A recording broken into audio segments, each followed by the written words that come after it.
Hey guys, and welcome back. In this video we're gonna try to find the fastest weapon to trigger the chip's effect, whether it's suppression, lockdown or freeze. I'll test the heavy and the light weapon only in this video. I already tested the medium weapon, so if you'd like to watch this video, a link will pop up in the right corner right about now. Go ahead and click it and watch that video. One thing that I would like to clear that I'm going to use two second tier chips. Sometimes I'm gonna use the lockdown or suppression. It doesn't matter, both works the same way. And I also will be using 2 heavy weapons and 4 light weapons because that's the common setup. And I pretty much tested all the weapons that are currently available in the game right now, so I ended up with tons of footage that I just cannot simply show it to you in one long boring video. So I decided to just pick the best weapons to trigger the chips effect, and also the weapons that have potentials.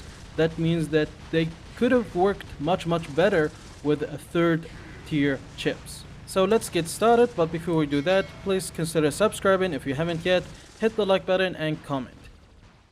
Our first pick is going to be the Spark with Calamity. You could ignore the Calamity because the Calamity did not do very well. The real star here is the Spark. It comes so close of triggering the chips effect, but it didn't. So it's one of these weapons that have potential to work much better with the third tier chips, or more than 2 chips, and that's why they ended up in our list.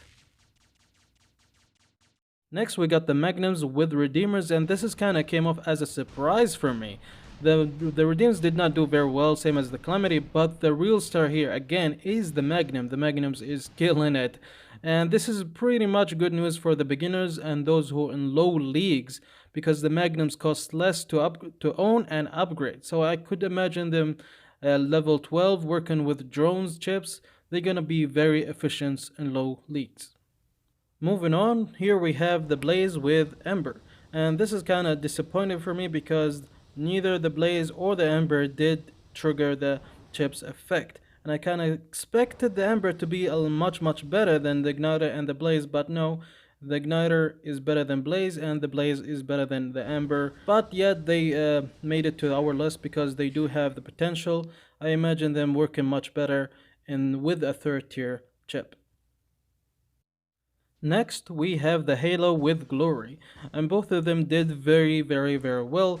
As you can see, the Glory did like 3 hits and it did trigger the effect, and also the Halo did only take them like about 5 hits, then it did trigger the effect. And they did it from a very long distance, even though they are shotguns. And as you can see, if you get closer to the target, it will take them less effort or less hit to trigger the target. So if you came like 100 meters away from your target, and it will take only 1 or 2 hits to trigger the effects, and that is absolutely amazing. Next we have the Flux with Gecko, and I'm gonna be honest here. Before the chips got nerfed, I used to run Behemoth with Flux, Lockdown module, Active module, and the suppressant chips, and it used to be the ultimate troll setup. But after the nerf, it doesn't work that great. It's not that great anymore, but still is a potential weapon. It did not trigger the effect, but still came close to it, especially the Gecko.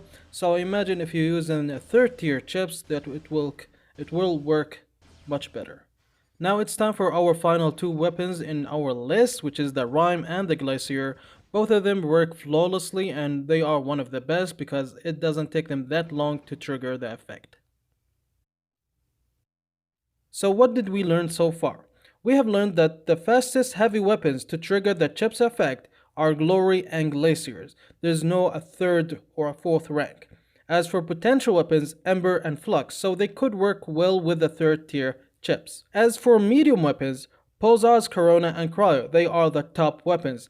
And as side note guys, in the first episode, I did not test the Wasp, ION and the Shock Train, but I did test them later on and found out that they are bad. So the ranks remain. Pulsars, Corona and Cryo are the top weapons, and the potential weapons are the Scourge and Igniter, so they could work well with the third tier chips. And as for the light weapons, Shredder, Rime, Halo and Magnums.